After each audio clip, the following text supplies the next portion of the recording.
Ready? Start.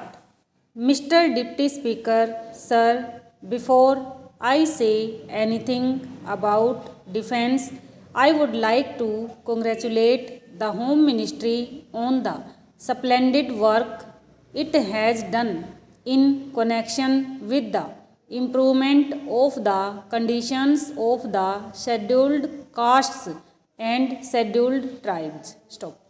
The President, oblique present Home Minister and his ministry are not spending money on good schemes as used to be done in the past.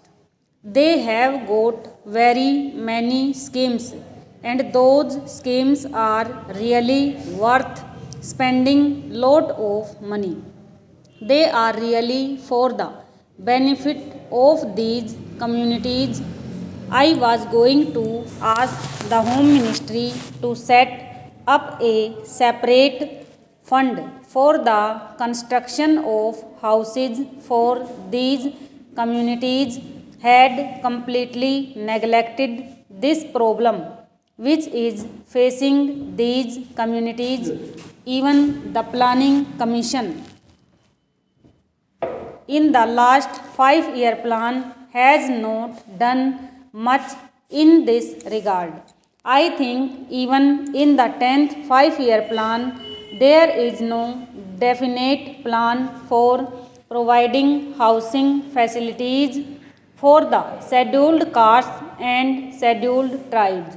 But since the housing minister has promised that he is going to constitute a board to go into these things, I do not think there is any need for me to stress this point any more. About the board which is going to be constituted, I would definitely like to say a few words. This board, I believe, is going to consist of some members of the Harijan community and also a number of members belonging to non-Harijan communities. In any case, I would very much like that this board, which will of course function under the Home Ministry, should have as its chairman a non-Harijan. I want to stress this point because I know that in some of the states where the portfolio of Harijan welfare is given to a Harijan minister, he is not able to do his work properly. It is not because he cannot do it. It is not that he is not efficient enough to do it, but because every time he speaks about the welfare of scheduled castes and measures to be taken to improve their conditions, he is generally looked down by the other members of the cabinet as a communalist. If the same thing is done by the member belonging to a non-Harijan community, he will be considered to be doing a national service. Therefore, the chairmanship should go to a non-Harijan.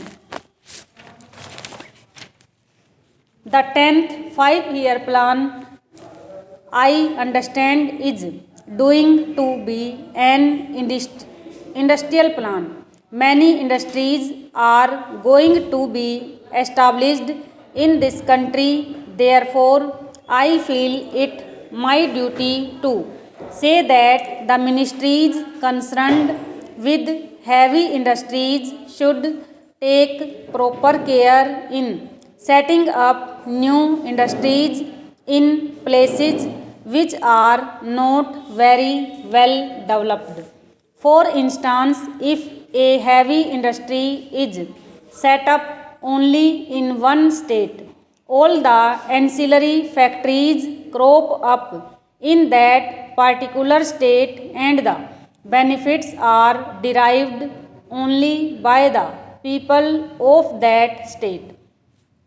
Even in the case of employment in those factories, it is always observed that the people belonging to that particular state get the preference and the people belonging to other states do not get any benefit out of it.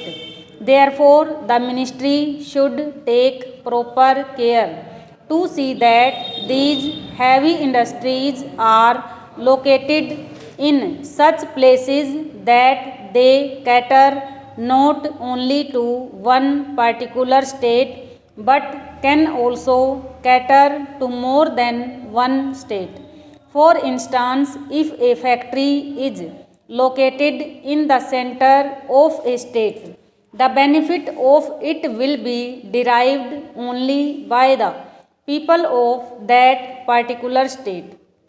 There is a factory in Chennai, the Priambar coach factory, which is producing coaches, that is located in the heart of the city of Chennai.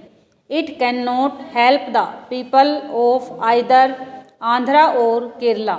If the same factory were to be located on the borders, there may be so many ancillary industries, feeder industries in Andhra or in Kerala. Because it is located in the heart of the city of Chennai, only the people of that state could make any profit out of it. Therefore, I appeal to the ministry concerned to take proper steps to locate the future industries in such places so that they could be of help not only to one state but be of help to more than one state. In Hyderabad, there is a place which produces thermal power, but there are no industries to make use of that power. Repeated requests have been made by the government of Hyderabad, but the ministry at the center is not at all taking any notice of it.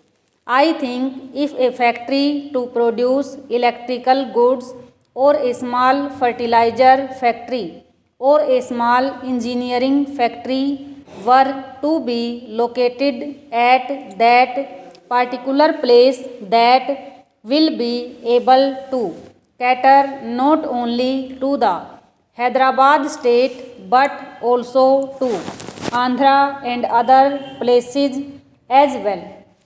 Therefore, it is necessary that steps should be taken to see that heavy industries are located not in one particular state but on the borders of states.